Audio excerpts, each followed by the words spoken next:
Hi guys, welcome back to Rani Kumar vlogs. ఈరోజు అయితే నేను మా లంచ్లోకి మేతి దాల్ అయితే చేయాలనుకుంటున్నాను. పెసరపప్పు మెంతి కూర. దానికి కావాల్సిన పదార్థాలు టమాటో, మెంతి కూర, పచ్చిమిర్చి, కరివేపాకు, చిన్నగా కట్ చేసుకున్న ఆనియన్స్, ఒక 1 అవర్ ముందు నానబెట్టుకున్నటువంటి పెసరపప్పు. వీటన్నిటితోనే మనం మేతి పెసరపప్పు అనేది చేయబోతున్నాం. ఇప్పుడు ఈ ప్రాసెస్లో చేయండి, చాలా ఈజీగా చేసేసుకోవచ్చు, చాలా టేస్టీగా ఉంటుంది అండ్ మేతి అనేది హెల్త్కి చాలా మంచిది. ఇంకెందుకు లేట్, ప్రాసెస్లోకి వెళ్ళిపోదామా? స్టవ్ ఆన్ చేసి ఒక గంజు పెట్టేసి అందులో మీరు చేసే కూర క్వాంటిటీకి సరిపడినంత ఆయిల్ అనేది వేసుకోండి. ఆయిల్ అనేది వేడయ్యాక అందులోకి జీలకర్ర, ఆవాలు అనేవి వేయండి. అవి కాస్త ఫ్రై అవుతాయి. ఇప్పుడు ఇందులోకి మనం కట్ చేసి పెట్టుకున్నటువంటి ఆనియన్స్ వేయండి. ఈ ఆనియన్స్ వేసిన వెంటనే పచ్చిమిర్చి, కరివేపాకు కూడా యాడ్ చేయండి. ఈ 3 అనేవి ఒకేసారి ఫ్రై అవుతాయి. మరీ ఎక్కువగా మాడేంత వరకు ఫ్రై చేయకూడదు, జస్ట్ లైట్గా టాస్ చేసి పక్కన పెట్టేసేయండి.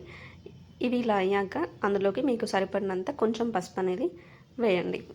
ఆ పసుపును మంచిగా కలిపేసుకోండి. పసుపు వేసాక అందులోకి మనం కట్ చేసి పెట్టుకున్నటువంటి మెంతి కూర ఉంది కదా, ఆ మెంతి కూరని వేసేయండి.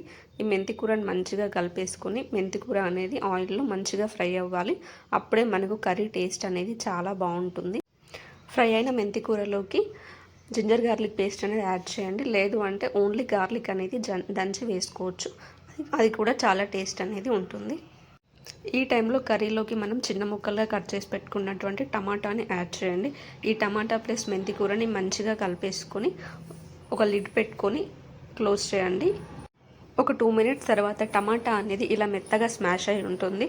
ఈ టైంలో మనం ఒకసారి కలిపేసుకొని అందులోకి మనం ముందుగా నానబెట్టుకున్నటువంటి పెసరపప్పు ఉంది కదా, దాన్ని అందులో వేసేసుకోవాలి.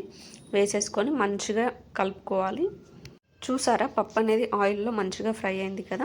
ఈ టైంలో మనం ఏ కప్పుతోనైతే పప్పు తీసుకున్నామో ఆ కప్పుతోని 2 కప్స్ ఆఫ్ వాటర్ అనేది యాడ్ చేయాలి. నేను ఈ గ్లాస్తోని 1 కప్ ఆఫ్ పప్పు అనేది తీసుకున్నాను. దానికి 2 గ్లాసెస్ ఆఫ్ వాటర్ అనేది యాడ్ చేశాను. ఫస్ట్ హై ఫ్లేమ్లో పెట్టుకోండి. వాటర్ అనేవి మరుగుతూ ఉంటాయి కదా, ఆ టైంలో సిమ్లో పెట్టేసి లిడ్ పెట్టి క్లోజ్ చేసేయండి. చూడండి, ఇలా ఉడుకుతుంది. ఇలా ఉడికే టైంలోనే మనకి సరిపడినంత, మీరు ఎంత తింటే అంత కారం అనేది యాడ్ చేయండి. మాకేంటంటే కొంచెం కారం ఎక్కువ తింటాము, అందుకని నేనైతే 1 స్పూన్ వేసాను. కొంచెం సాల్ట్ అనేది యాడ్ చేయండి. కొంచెం ధనియాల పొడిని కూడా యాడ్ చేయండి. ఇప్పుడు ఈ 3ని బాగా కలిపేసుకొని ఒకసారి లిడ్ పెట్టి క్లోజ్ చేయండి. ఒక 2 మినిట్స్ తర్వాత ఆ లిడ్ అనేది ఓపెన్ చేసి చూడండి, కర్రీ అనేది ఎంత బాగా కుక్ అయిందో.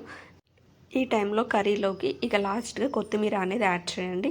కొత్తిమీర అనేది యాడ్ చేయడం వల్ల కర్రీ టేస్ట్ అనేది ఇంకా ఎన్హాన్స్ అవుతుంది, చాలా టేస్ట్ ఉంటుంది. ఈ కర్రీ అనేది అయిపోయింది. ఇక మీరు కూడా ఇదే ప్రాసెస్లో ఒకసారి ట్రై చేసి నాకు కామెంట్ చేయండి. Thank you.